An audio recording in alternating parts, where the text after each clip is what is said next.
उज्जैनी नगरी के प्रजापालक प्रजावत्सल महाराजा बाहुपाल पधार रहे हैं।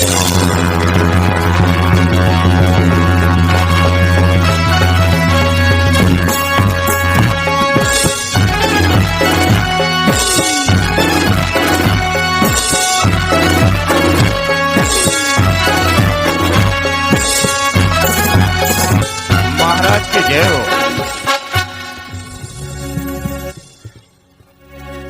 कहिए महामंत्री। महाराज धीराज, आपकी पुत्री सुरसुंदरी विवाह के पश्चात पहला पत्र आया है। क्या लिखा है हमारी पुत्री के इस पत्र में? महाराज धीराज, आपकी पुत्री ने आपको सादर प्रणाम कहा है और कहा है, पिताश्री, आपने मेरी इच्छा से जिस राजकुमार को मैं चाहती थी उस राजकुमार से मेरा विवाह कराया। उस विवाह के पश्चात मैं इतनी प्रसन्न हूं कि साक्षात मुझे स्वर्ग का अनुभव हो रहा है। पिताश्री, यदि आप ऐसा ना करते, यदि आप मेरा भाग्य ना बनाते, तो मुझे मनचाहा पति, मनचाहा राजकुमार कभी ना मिलता। मेरा भाग्य बनाने के लिए मैं आपकी सदैव आभारी रहूंगी।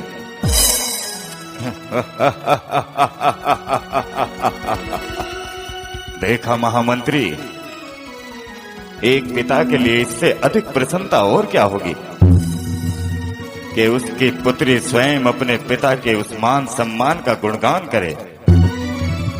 हमारी पुत्री ने केवल एक बार कहा था कि पिताश्री, हमें वह राजकुमार चाहिए। हमने बिना किसी निसंकोच होकर उसके विवाह के लिए हां की और स्वयं जाकर उस राजकुमार के यहां अपनी पुत्री के विवाह का निमंत्रण आदेश दिया।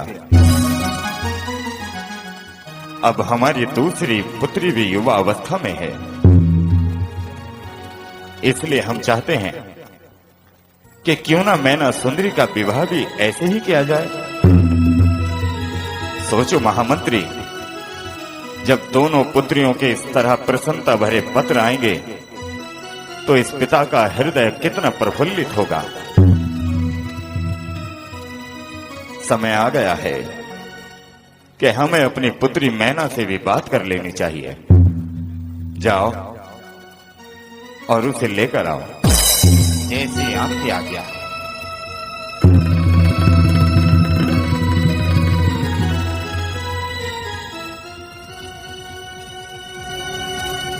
आइए राजकुमारी, आपके पिताश्री ने आपको याद किया है।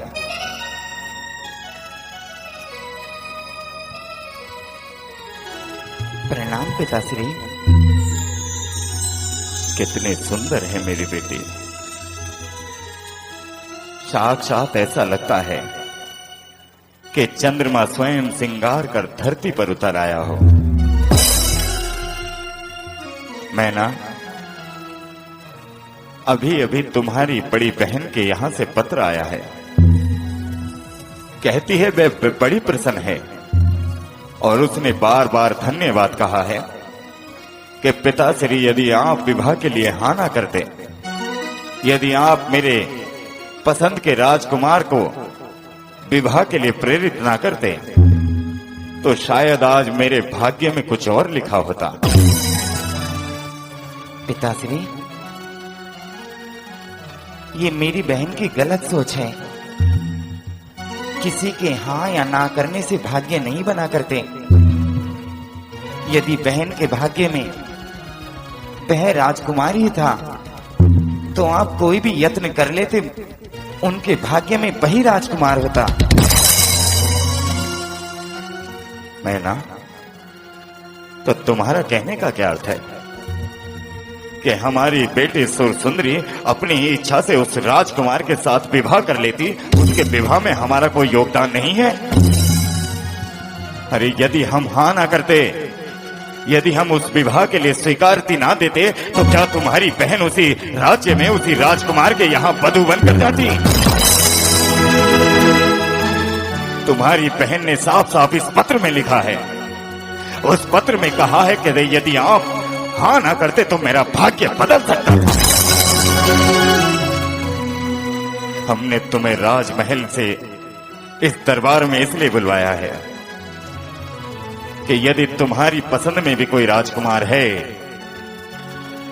यदि तुम किसी राजकुमार से विवाह करना चाहती हो तो निसंकोच होकर हमसे कहो, हम उस राजकुमार से तुम्हारा विवाह अवश्य करा देंगे।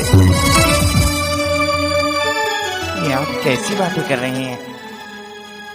मैंने जैन पाठशालाओं में शिक्षा ली है, मुझे शिक्षा देने वाले आर्य का माताएं हैं।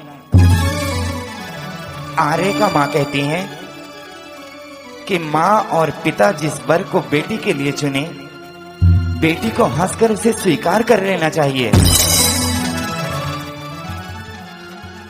कहीं ऐसा ना हो कि तुम्हारी आर्यकाओं की ये वचन तुम्हारे भाग्य को बदल दे।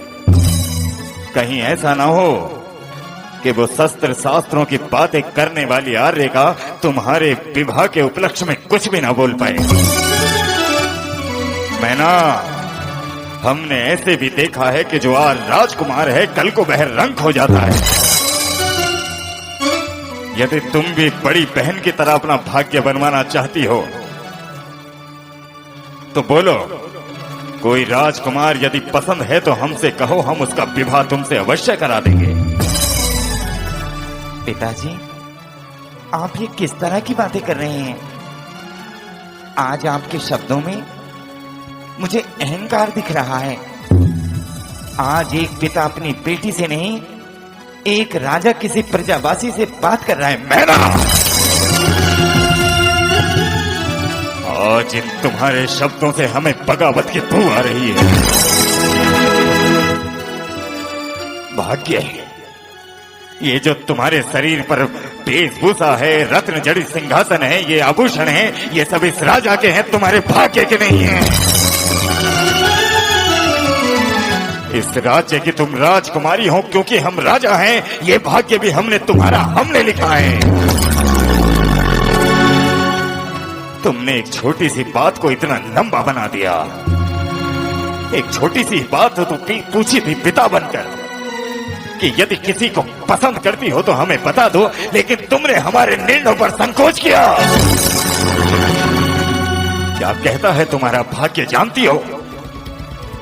तुम्हारा भाग्य ये कहता है कि यदि हम तुम्हारे सर से अपना हाथ उठा लें तो तुम्हारा भाग्य भिन्न भिन्न हो जाएगा। पुत्री हो तो मर्यादा में रहो। ये मत भूलो कि हम तुम्हारे पिता होने के साथ साथ इस राज्य के राजा भी हैं।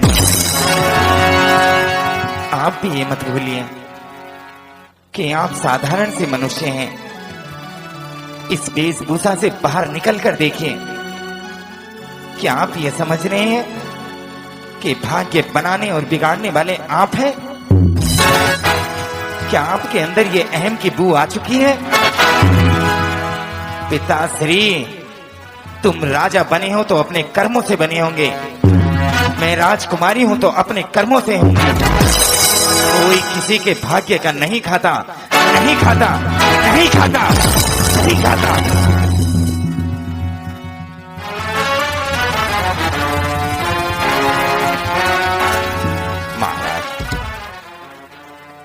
क्या सोच रहे हैं आप? आज हम ये सोच रहे हैं कि जिस बेटी को हमने पाल पोस कर अपने हाथों में बड़ा किया, आज भरे राज दरबार में वो हमारा अपमान करके ऐसा षड्यंत्र रचाऊंगा, ऐसा षड्यंत्र रचाऊंगा कि मैना का रोम रोम कांप उठेगा। षड्यंत्र रचाऊंगा।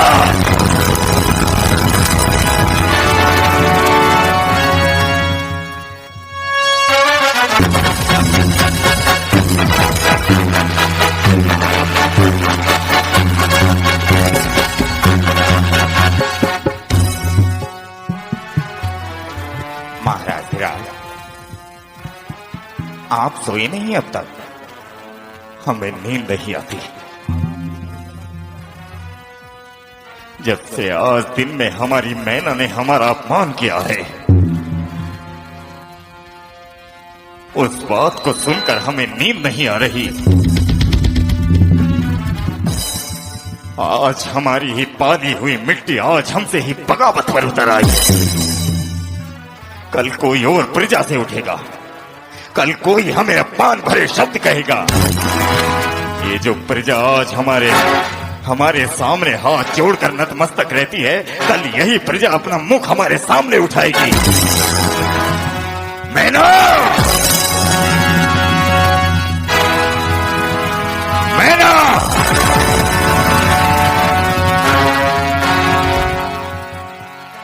तू यही कहती थी ना कि तेरा भाग्य तेरे कर्मों पर निर्भर करता है। तेरी एक एक बात ने हमारी रातों की नींद उड़ा दी है। और एक माताओं की शिक्षा और जैन पाठशालाओं में पढ़ाना आज हमारे लिए दुरुपयोग साबित हुआ। कितना विश्वास है तुझे अपने भाग्य पर? आप कहना क्या चाहते हैं? मैं ये कहना चाहता हूं कि तू राजकुमारी है और मैं तेरे भाग्य की परीक्षा लेना चाहता हूं। कल प्रातःकाल जो भी पुरुष मेरी आंखों के सामने आएगा, क्या तू उसके गले में वरमाला डालने के लिए तैयार है?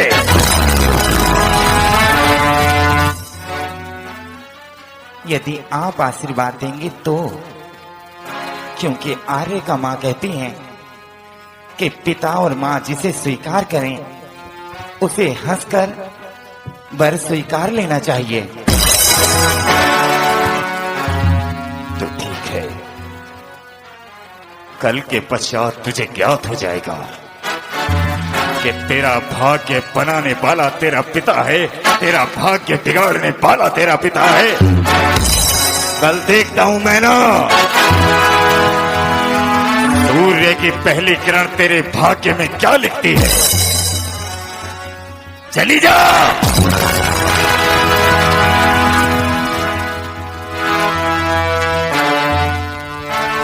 महाराज, आप अपनी पुत्री से इस तरह की बातें कर रहे हैं, ये किस लिए? महामंत्री, अभी तक केवल बालहट और तिरियाहट ही देखी गई है। बालहट बहे के बच्चे को खिलौना देकर समझाया जा सकता है। तिरियाहट, यदि स्त्री हट करती है तो उसे अमूल्य वस्तु देकर मनाया जा सकता है। लेकिन ये राजहट है महामंत्री, राजहट। इसमें या तो सामने वाले को अस्तित्व में मिटाना होगा या राजा को स्वयं मिटाना होगा। ये मेरा परिवार है। सुबह मेरे निकलने की प्रतीक्षा प्रबंध किया जाए। मैं सुबह अपनी बेटी का भाग्य देखना चाहता हूं, भाग्य देखना चाहता हूं महामंत्री।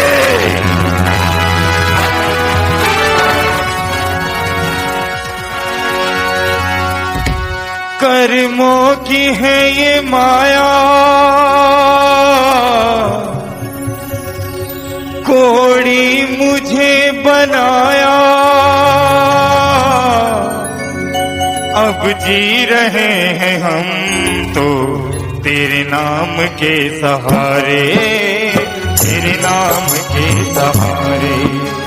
कर्मों की है ये माया, अब जी रहे हैं हम तो तेरे नाम के सहारे, तेरे नाम के सहारे।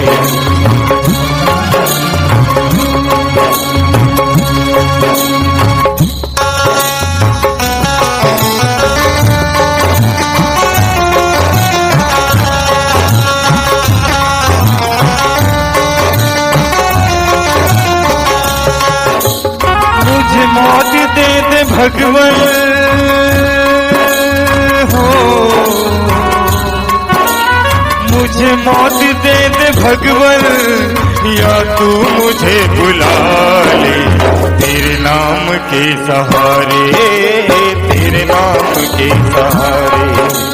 कर्मों की है ये माया,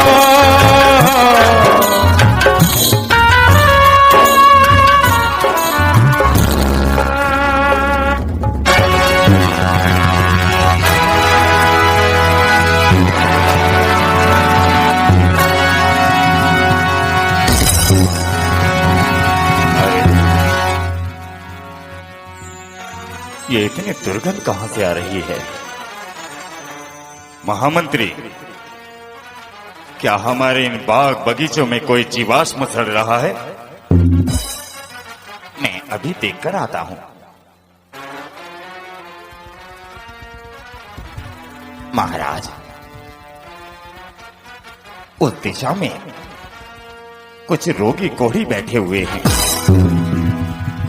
उनके शरीर से राख पीप गिर रहा है। उनके सड़ने गलने की ही बदबू आपकी इस सुगंध को विचलित कर रही है। कौन हो तुम? और मेरी बिना आज्ञा के मेरे इस राज्य में, मेरे बगीचे में क्यों आए? महाराज, हमें क्षमा कर दीजिए।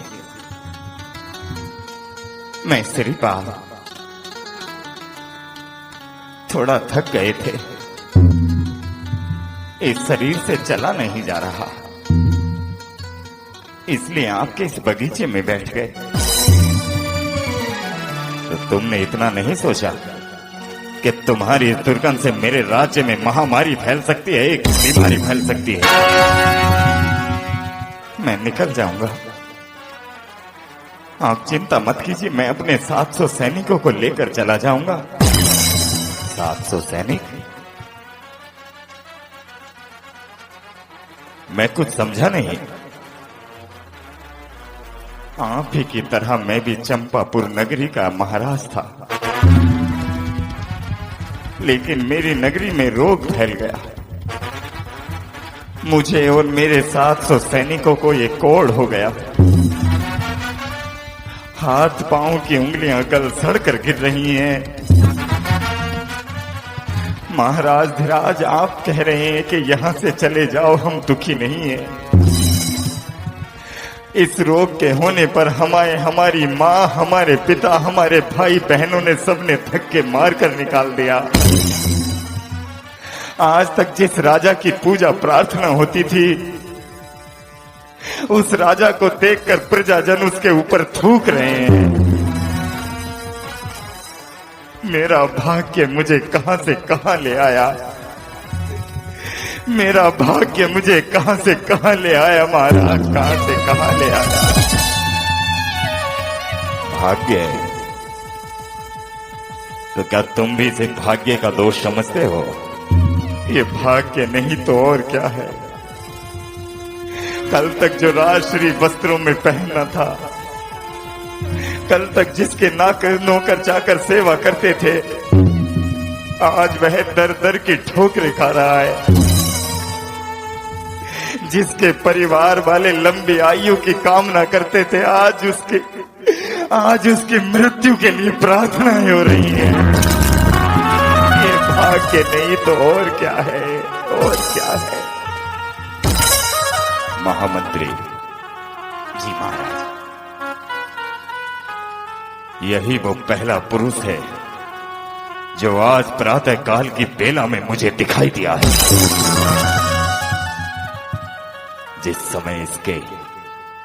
जिस समय मेरी बेटी इसे सामने देखकर थर थर कांप रही होगी, उस समय उसका अहम, उसका भाग्य, उसकी चैन शिक्षा ध्वस्त हो रही है।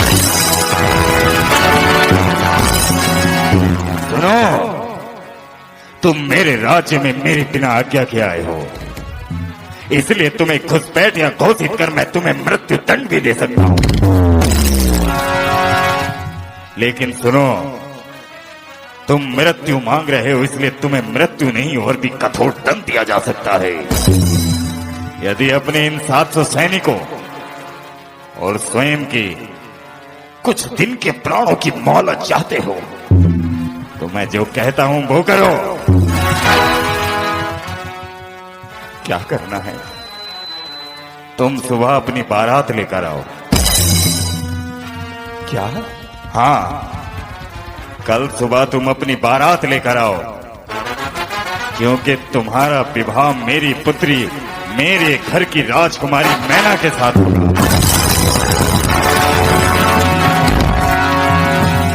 ये आप क्या कह रहे हैं? मेरी दशा देखिए, मेरे हाथ पांव से खून मवाद ये रक्त पीप निकल रहा है, और आप अपनी बेटी मुझे देना चाह रहे हैं। चुप हो जा! ये विवाह नहीं, एक षड्यंत्र है। तेरी इस गली सड़ी काया को देखकर मेरी बेटी मुझसे क्षमा मांगेगी। तुझे सामने देखकर मेरी बेटी कहेगी कि पिताश्री मेरा भाग्य अच्छा बना दो।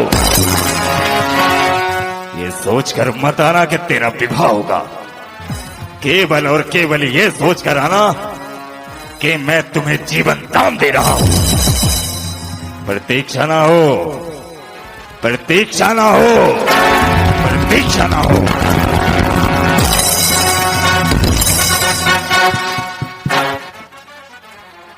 क्या सोच रहे हो महाराज?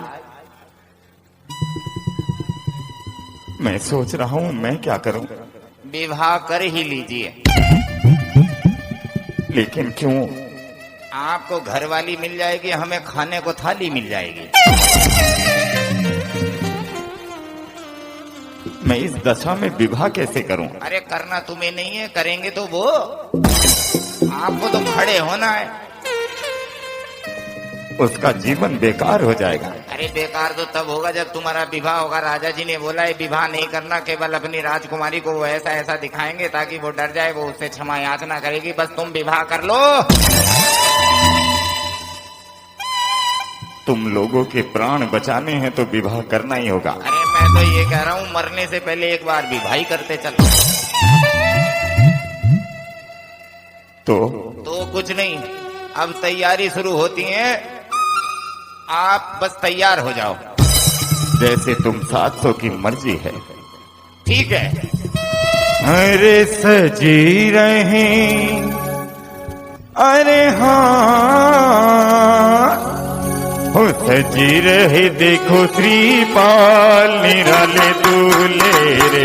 सजी रहे देखो श्रीपाल निराले दूल्हे, निराले दूल्हे रे मतवाले दूल्हे रे, निराले दूल्हे रे मतवाले दूल्हे रे। सजी रहे देखो श्रीपाल निराले दूल्हे।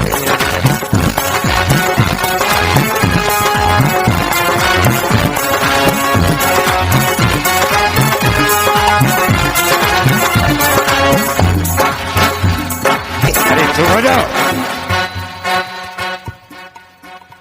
आप ही बारातियों का स्वागत करोगे क्या? हाँ, बैठ जाओ। अरे बाराती हैं, बैठ के क्या भिखारी थोड़ी ना है, बाराती हैं। अरे बैठो, प्रतीक्षा करो। अरे प्रतीक्षा बारात में बारात की होती है, जब दूल्हा आ गए तो प्रतीक्षा किस बात की? अभी महाराज आएंगे। विवाह राजकुमारी करेंगी कि महाराज करेंगे? अरे तुम अपना स्थान तो ग्रहण करो। मुझे तुम भी घोटालेबाज लग रहे हो। आइए महाराज, स्थान ग्रहण करो। ना बैठने के लिए सिंहासन है ना कुछ है। ऐसा लग रहा है आज भिखारियों की बारात लेकर आए।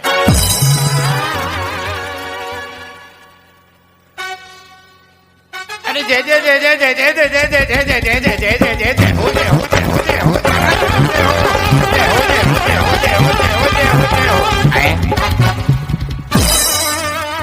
अरे मूर्ख कहीं को बारात आई नहीं और भिखारी मांगने पहले आ गए। अरे मंत्री जी बोलो। अरे क्या करना है? अरे क्या करना है मुझे बताओ तो। मुझे किस लिए बुलाया है यहाँ पर? तुम्हें आज विवाह कराना है। किसका? राजकुमारी मैना का। अरे इतनी जल्दी विवाह करा रहे हो? महाराज की तबीयत तो ठीक है ना? वे चुप हो जा। महाराज को क्या होगा? अरे जब तबीयत खराब होती है जब ही होते हैं आनंद फानन में विवाह। क्या क्या करते हो? जन्म से लेकर मरण तक सब कुछ करता हूँ। मतलब? जब बच्चा पैदा होता है तो उसका नामकरण करता हूँ। फिर? जब बड़ा होता है उसका विवाहकरण करता हूँ। फिर?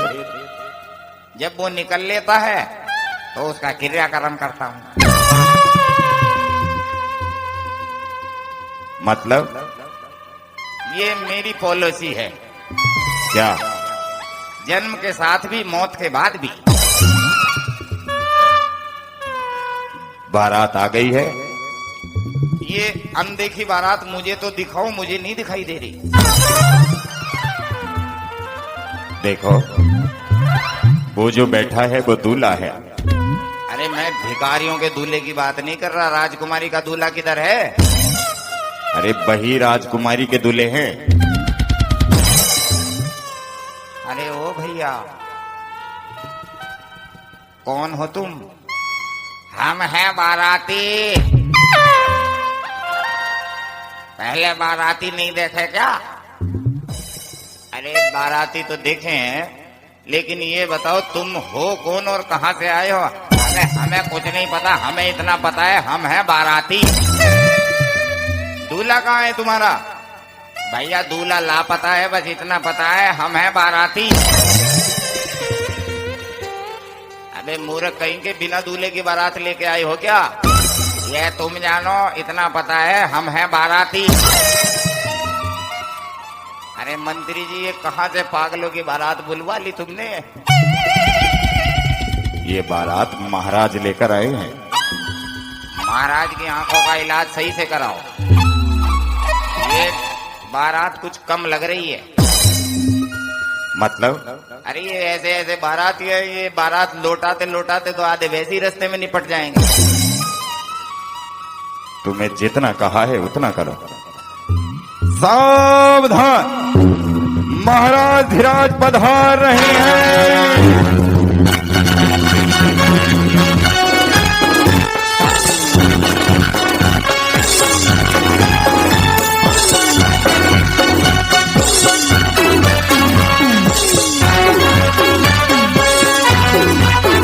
मेरे बाल, ये तुम्हारा उचित निर्णय रहा कि तुमने हमारी बात स्वीकार की और बारात लेकर हमारे राजद्वार तक आ गए। महामंत्री, बुलाओ उस मैना को और दिखाओ उसे कि सूरज की पहली किरण ने उसके भाग्य में ये कौड़ी लिखा है।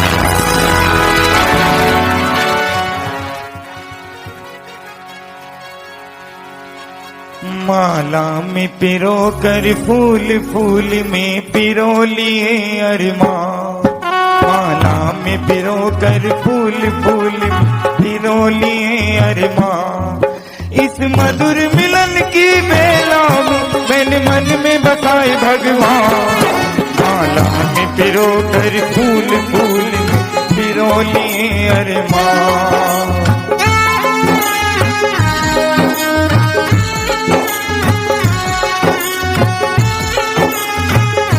मत करो राजकुमारी, मुझसे विवाह मत करो, मत करो। आप जो भी हैं, आपको मेरे पिताश्री ने स्वीकार किया है और मेरी आर्य का मां कहती हैं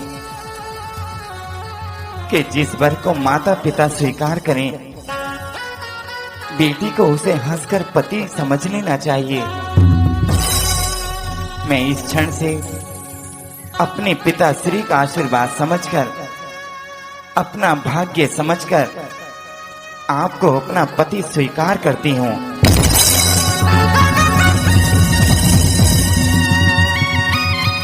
सोच लो, अब भी सोच लो राजकुमारी, अब भी सोच लो।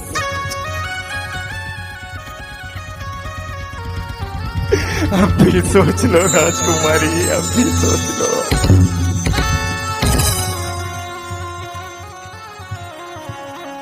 पिताजी, पिताजी, लो कर लिया मैंने विवाह। जिसे आपने चुना था, लो स्वीकार कर लिया मैंने उसे अपना पति। नहीं, नहीं मैना, ये विवाह विवाह नहीं है। अरे मैं तो इस कोढ़ी रोगी को इसलिए राजमहल तक लेकर आया था ताकि तू इसे देखे और तू कांप जाए, तू अपनी हट छोड़कर मुझसे क्षमा याचना करे। चलो ठीक है, तुम अपनी हट पर अड़िग रही, भाग्य भाग्य ही होता है। श्रीपाल, अब जाओ यहां से, अब जाओ यहां से, चले जाओ। ये क्या कर रहे हैं आप? आप मेरे पति का अपमान कर रहे हैं। पिताश्री, ये स्वांग, ये नाटक आपके लिए होगा, आपकी बेटी के लिए नहीं। आपकी बेटी ने आपके ढूंढे हुए श्रीपाल, आपके ढूंढे हुए राजकुमार को अपना पति स्वीकार कर लिया है। नहीं! ये क्या कह रही है? मैना, तू पागल हो गई है क्या? अरे देख अपने आप को, ये राज श्रीपत्र, और देख इस कुछ दिन जीने वाले युवक को। श्रीपाल, मेरी तुमसे बात हुई थी ना। श्रीपाल, कह दो कि ये विवाह नहीं है। अरे कह दे कि ये विवाह नहीं है, ये विवाह नहीं है। बेटी उतार दे इस माला को, उतार दे इस माला को। नहीं नहीं नहीं, आप पिता हैं, आप केवल इतना आशीर्वाद दीजिए कि मैं सदा सुहागन रहूं, सदा सुहागन रहूं।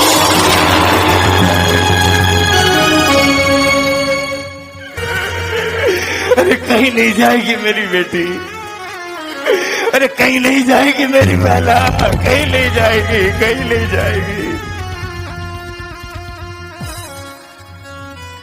नहीं पिताजी, अब तो मुझे जाना ही है। मिलने आती रहूंगी आपसे, जब भी मन होगा आपके पास आकर जी भर कर रो लूंगी। मैना, तेरे भाग्य में तो मैंने जीवन भर का रोना लिख दिया। मैना, जीवन भर का रोना लिख दिया। आज्ञा दीजिए, आज्ञा दीजिए। मेरी मैना जा रही है महामंत्री। अरे कोई मेरी बेटी को ले आओ, अरे कोई मेरी बेटी को रोक लो, कोई मेरी बेटी को रोक लो। मेरी बेटी को रोक लो, मेरी बेटी को रोक लो। बाबुल भी रोए, बेटी भी रोए, बाबुल भी रोए, बेटी भी रोए, माँ के कलेजे के टुकड़े होए। बाबुल भी रोए, बेटी भी रोए, माँ के कलेजे के टुकड़े।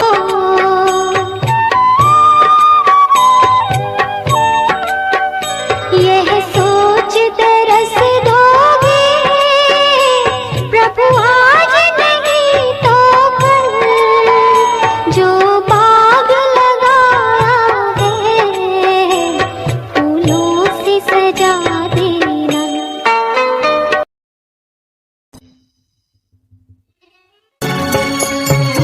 कहा जाता है कि मैना ने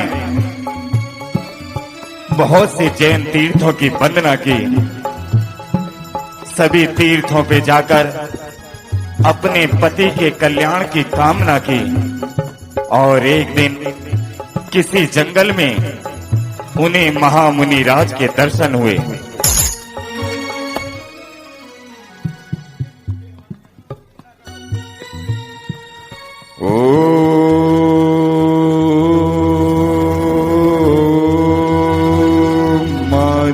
आदिनाथाय नमः।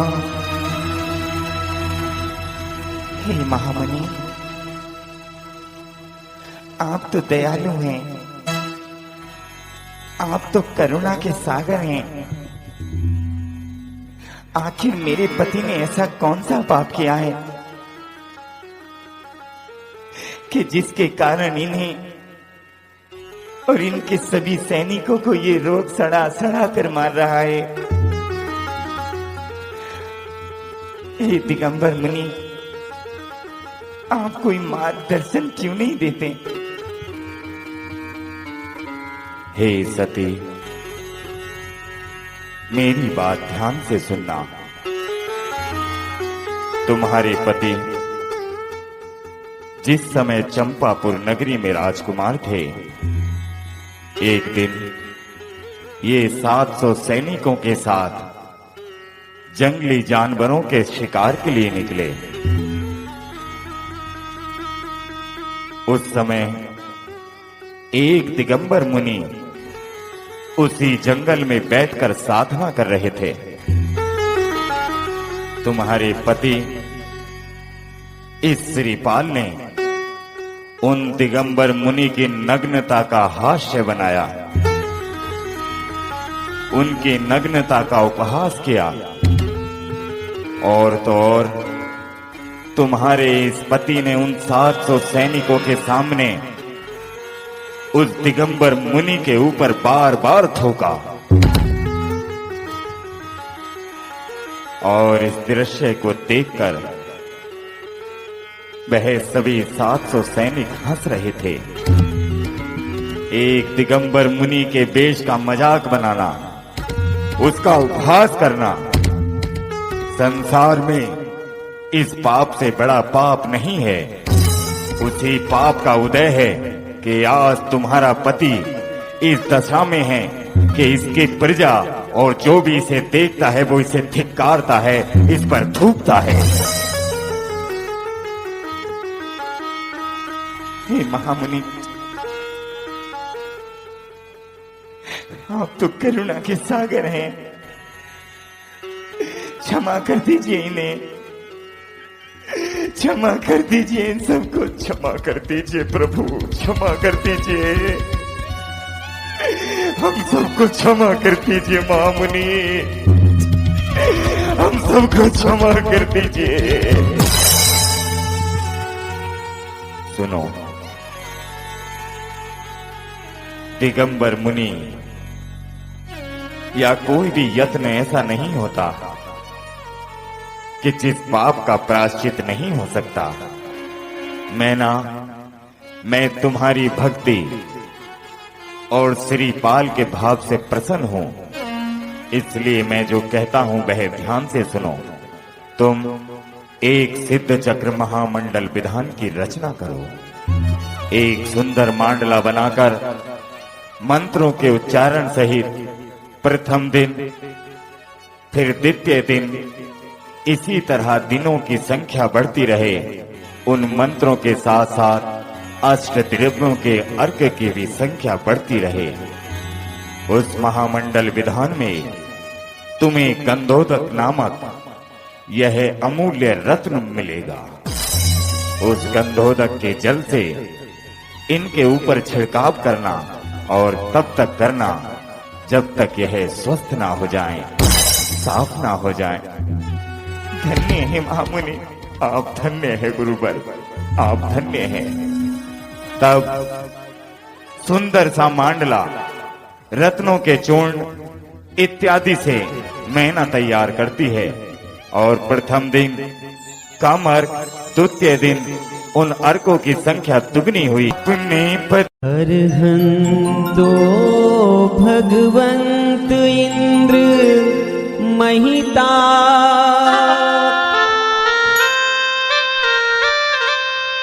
सिद्धा सिद्धि स्थिता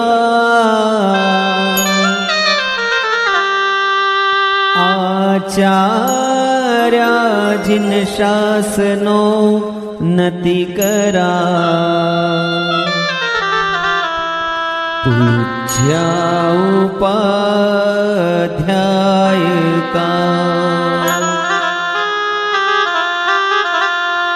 श्री सिद्धांत सुपाठ का मुनिवरा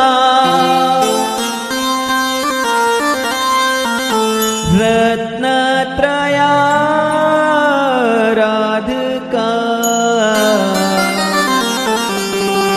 पंचेते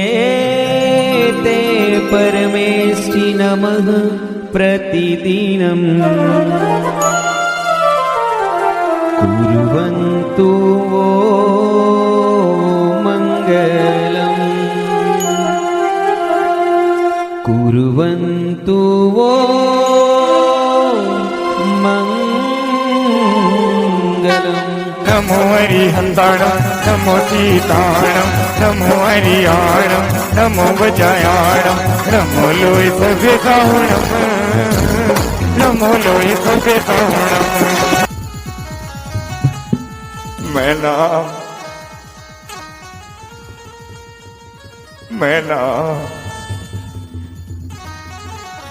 महामंत्री मेरी मैना कैसी होगी? मेरी मैना जो आज तक नंगे पांव धरती तक पर नहीं चली, जो आज तक कभी नंगे पांव नहीं चली, उसे कंकड़ पत्थरों पर चलने के लिए मैंने मजबूर कर दिया। अरे जिस बेटी का लालन पालन हाथों से किया, जिन हाथों ने झूला बनकर अपनी बेटी को झुलाया, आज उसी बेटी का जीवन इस बाहुपाल ने नर्क कर दिया। महामंत्री नर्क बना दिया। मैना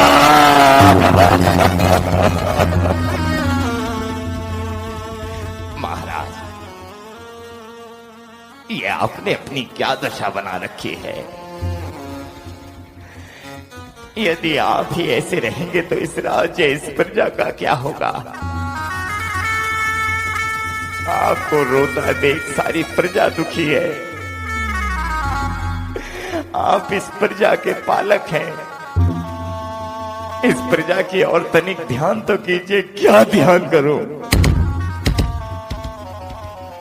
ताकि मेरी प्रजा मुझसे ये कहे कि जो अपनी बेटी के जीवन को नरक बना दिया, तो इस प्रजा का क्या भला करेगा?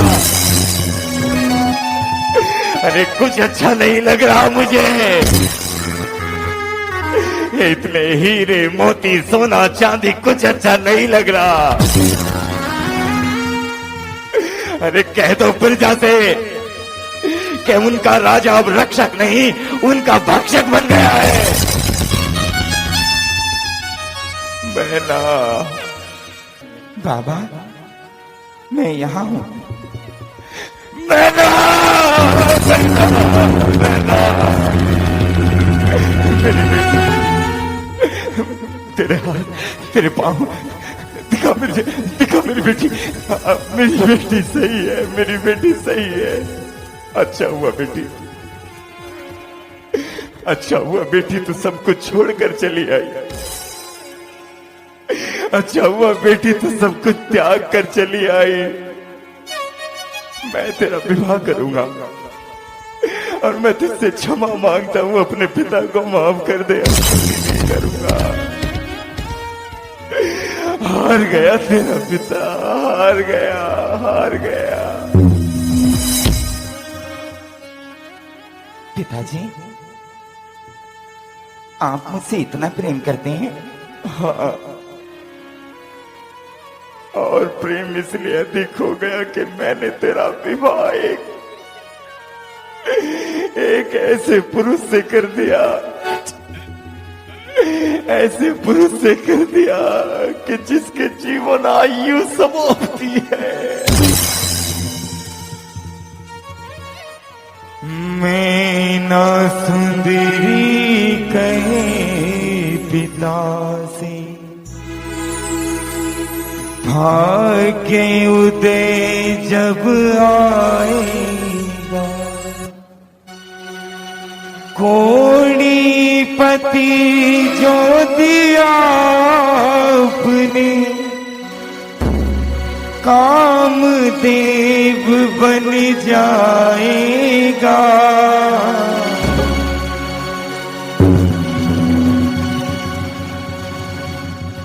कौन? मैना, ये कौन है? इसे मैंने पहचाना नहीं। पिताजी, आपने मेरा विवाह किससे कराया था? एक कोढ़ी रोगी से। इसलिए कि मेरी आर्य का मां और हमारी जैन ग्रंथों में गलत शिक्षा दी गई है, इसीलिए ना।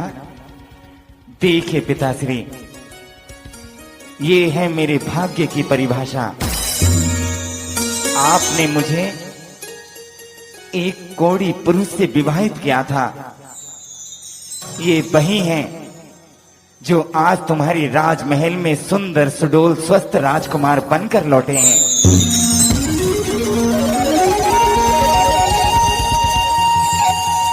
श्रीपाल, प्रणाम राजा जी।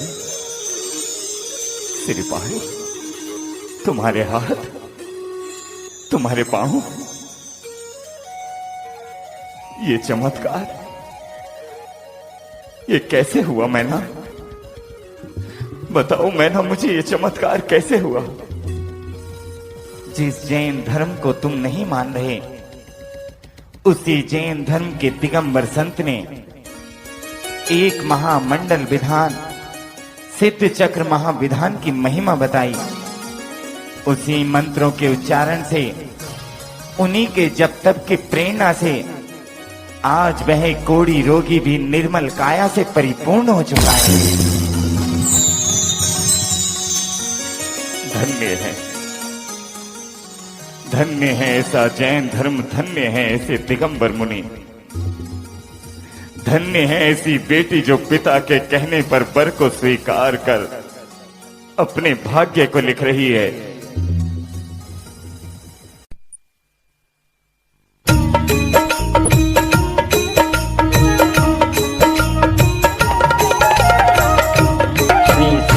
चक्र का पाठ करो दिन 8, पाठ से प्राणी फल पायो में नारायणी। श्री सिद्ध चक्र का पाठ करो दिन 8, पाठ से प्राणी फल पायो में नारायणी।